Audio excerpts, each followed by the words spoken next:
That article? Did you see that article? Every year, these liberal elites kidnap a bunch of normal folks like us and hunt us for sport. So what was it like making a movie about cancel culture and fake news and then having it essentially get canceled? It was the most ironic, meta, surreal experience possible. And I'm so excited that people get to finally see the movie. The experience was wild. It felt like it was someone standing in front of a curtain. You won't believe what's behind the curtain, and them describing it and being like, oh no, you've got it all wrong. And actually, you would love what's behind the curtain, you specifically. What state is this? Most people know where they are. All right, most people. You're in the glorious state of Arkansas, sweetheart. Is there anything else I can help? I mean, I thought it was ridiculous that it was causing this much of a brouhaha concerning the fact that no one had seen it. What happened to the movie is literally what the movie's about. So it is this kind of meta story, and we were just like, this is literally what's happening right now. So all three things together was stressful and just a bummer.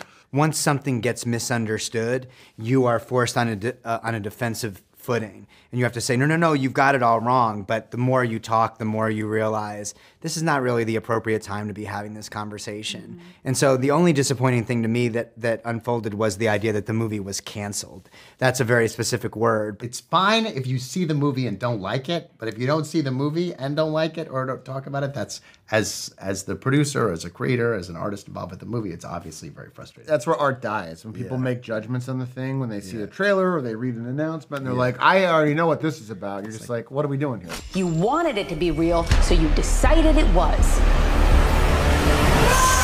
We started showing it to people, and then the conversation started to become about what the movie was versus what people thought the movie was.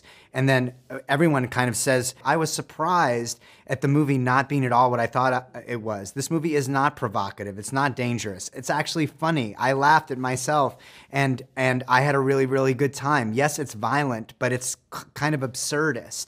And so once we started hearing that, we started breathing again. And I think that the Universal decided, hey, let's give this a shot. It just felt like it's the only movie I've seen that actually dealt with elements of the kind of hell world we're in, right? Like the fact that you can have someone blow up and then like 2 scenes later, someone's complaining about no one listening to their podcast. Like, to me, nothing says America more in 2020 than that. What kind of sick people would even think of something like that? White people.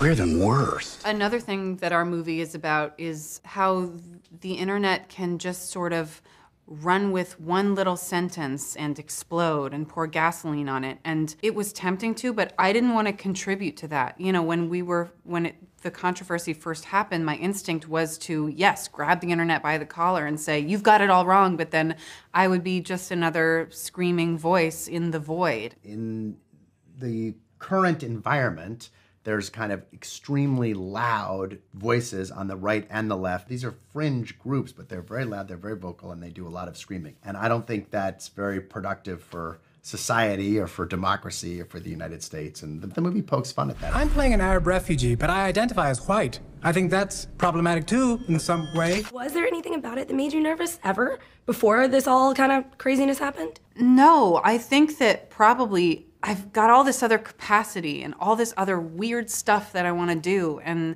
I haven't found the vehicle to do it. It's not like there's a myriad of parts like this for ladies to choose from. This is once in a lifetime. I was like, this is something that you have to fight for. You just have to play this part. And I'm so glad I did. And the experience of making the movie was really unlike any creative experience I've ever had, and really changed me as a person. It hopefully shines a light and makes us all, you know, get off our phones a little bit and get into talking to each other and not screaming at each other. Talk to people, break out of your little bubbles, break out of your little echo chambers that we have created that give us comfort. We only want to hear the things that make us happy. We don't want to hear anything that challenges us. And you can't change if you don't do that. So you have to hear other points of view. And if you don't agree with them, make fun of them. Say that's dumb, but at least your brain is taking it in and you are capable of kind of breaking the cycle we're in right now. You actually believed we were hunting human beings for sport.